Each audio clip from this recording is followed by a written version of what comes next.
Assalamualaikum warahmatullahi wabarakatuh.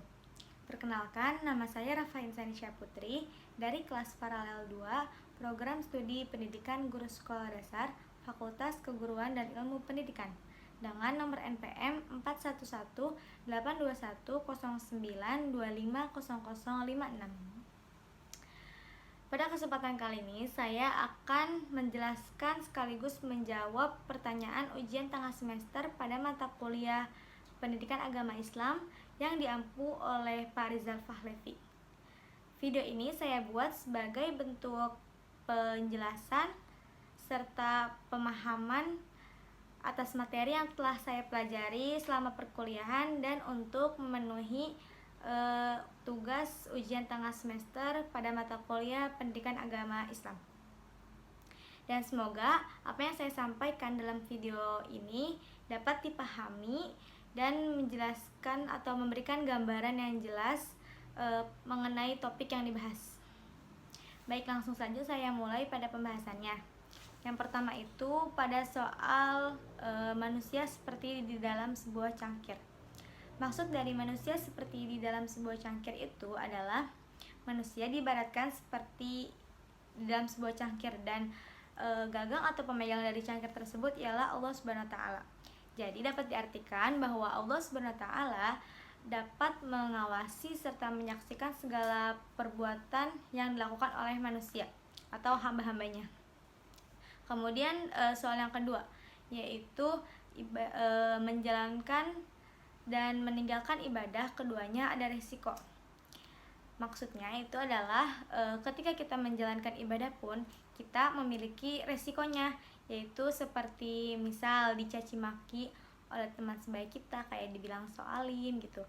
Terus kalau kita meninggalkan ibadahnya pun tentunya kita dapat dosa gitu. Jadi itu sama-sama ada resikonya, mau meninggalkan, menjalankan itu sama-sama ada resikonya. Kemudian soal yang nomor 3 yaitu ibadah kita ibadah butuh, bukan ibadah hamba. Maksud dari ibadah butuh itu adalah ketika kita beribadah hanya saat kita butuh saja. Misalnya seperti kita sedang merasa kesedihan, kemudian mengalami kesulitan, kesusahan, baru kita beribadah. Tapi kalau ibadah hamba itu adalah ketika kita beribadah itu kita beribadah dengan hati yang tulus dan memang karena itu kewajiban kita, seperti itu. Kemudian soal yang nomor 4 yaitu jangan tergesa-gesa pada terkabulnya doa dan jangan berputus asa apabila yang kau mohonkan itu terlambat. Maksud dari soal tersebut yaitu adalah bersabarlah dalam berdoa, jangan ingin cepat dikabulkan karena Allah SWT menyiapkan jawaban yang terbaik, menyiapkan waktu yang terbaik untuk menjawab dari segala doa-doa hambanya. Dan kita juga sebagai hamba jangan berputus asa ketika kita merasa doa kita belum dikabulkan, karena bukan berarti doa kita itu ditolak, tetapi Allah menyiapkan yang lebih baik untuk hamba-hambanya, seperti itu. Kemudian yang terakhir, soal yang terakhir yaitu jangan mencurahkan kesungguhan yang bukan pada tempatnya. Maksudnya itu adalah jangan terlalu membuang-buang waktu pada hal yang negatif atau yang kurang bermanfaat gitu, yang tidak penting, seperti itu. Baik, saya akan melanjutkan untuk menjelaskan sekaligus menjawab mutiara-mutiara al-hikam yang ada pada soal ujian tengah semester Pendidikan Agama Islam ini. Untuk al-hikam yang pertama itu menjelaskan tentang tanda seorang hanya bergantung pada amal saja gitu. Jadi orang seperti ini tuh merasa bahwa keselamatan, kebaikan dalam hidupnya itu hanya ditentukan oleh amal saja gitu. Tidak memiliki orang seperti ini tuh kurangnya memiliki rasa harap terhadap rahmat Allah Subhanahu wa taala atau yang disebut sifat ar-roja.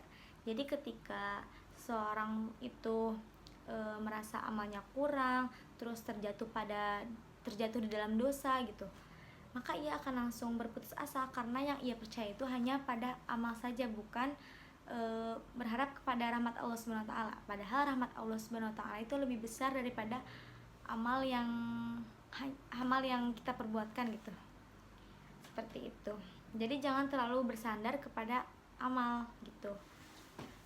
Kita juga harus menempatkan sesuai porsinya, mana waktu untuk beribadah dan mana waktu seharusnya untuk belajar, seperti itu. Kemudian untuk ahlikam yang kedua yaitu menjelaskan tentang keadaan jiwa itu menentukan hasil amal. Jadi ketika batin kita kotor, kemudian kita lalai ataupun merasa tidak ikhlas, maka segala amalan yang kita perbuat itu juga tidak akan sempurna gitu. Tidak akan menghasilkan yang sempurna gitu. Jadi sama aja kayak ibaratnya seperti tanaman tidak tumbuh baik di dalam tanah yang buruk gitu. Jadi ketika tanahnya buruk, tanaman yang dihasilkan juga tuh tidak tumbuh baik gitu. Jadi perbaiki hati kita dulu gitu, maka amalan baru sempurna gitu. Kemudian yang nomor 3, ahlikam yang nomor ketiga itu menjelaskan tentang Allah itu tidak mungkin tertutup ya. Jadi ketika manusia merasa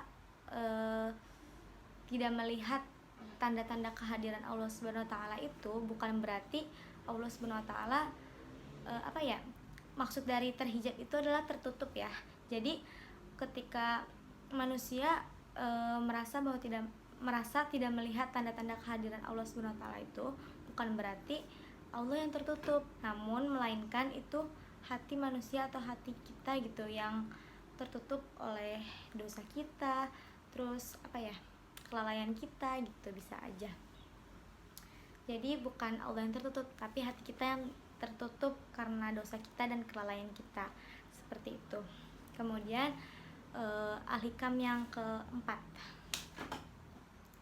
Baik, kemudian untuk ahlikam yang keempat yaitu menjelaskan tentang tanda-tanda seorang yang memiliki hati yang mati gitu. Jadi tanda seorang yang memiliki hati yang mati itu ialah seorang itu melakukan ketaatan tanpa merasakan kelezatan dan berbuat dosa tanpa merasakan penyesalan, seperti itu. Jadi hati yang sehat itu ialah merasa bahagia saat beribadah dan akan merasa gelisah ketika ia berbuat dosa. Namun ketika seorang itu tidak merasakan kedua-duanya, itulah yang disebut dengan hati yang mati gitu. Jadi bisa dibilang hatinya tuh mengeras, dan itu adalah ciri-ciri orang yang jauh dari Allah Subhanahu wa taala, seperti itu. Kemudian dilanjut untuk ahlikam yang kelima. Baik, kemudian untuk ahlikam yang terakhir yaitu ahlikam yang kelima, yaitu menjelaskan tentang ringan dan beratnya suatu dosa itu tergantung sudut pandang. Jadi tidak ada dosa yang kecil kalau dilihat dari konteks keadilan Allah Subhanahu wa taala. Namun tidak ada dosa yang besar jika dilihat dari konteks karunia atau rahmat Allah Subhanahu wa taala. Jadi jika dilihat dari sudut pandang keagungan Allah Subhanahu wa taala, tidak ada dosa yang kecil. Namun ketika hambanya bertaubat dengan sungguh-sungguh, maka sebesar apapun dosanya yang ia miliki, karunia atau rahmat Allah itu mampu mengampuni segala dosa-dosa sebesar apapun yang dimiliki hambanya, jika hambanya itu bertaubat dengan sungguh-sungguh, seperti itu. Mungkin cukup ini saja yang saya dapat jelaskan dan saya jawab. Semoga hasilnya memuaskan, dan mohon maaf apabila jawabannya kurang jelas, tidak sesuai dengan topik yang dibahas. Mungkin cukup ini saja yang bisa saya sampaikan. Walaupun muwaffiq ila aqwamit thoriq.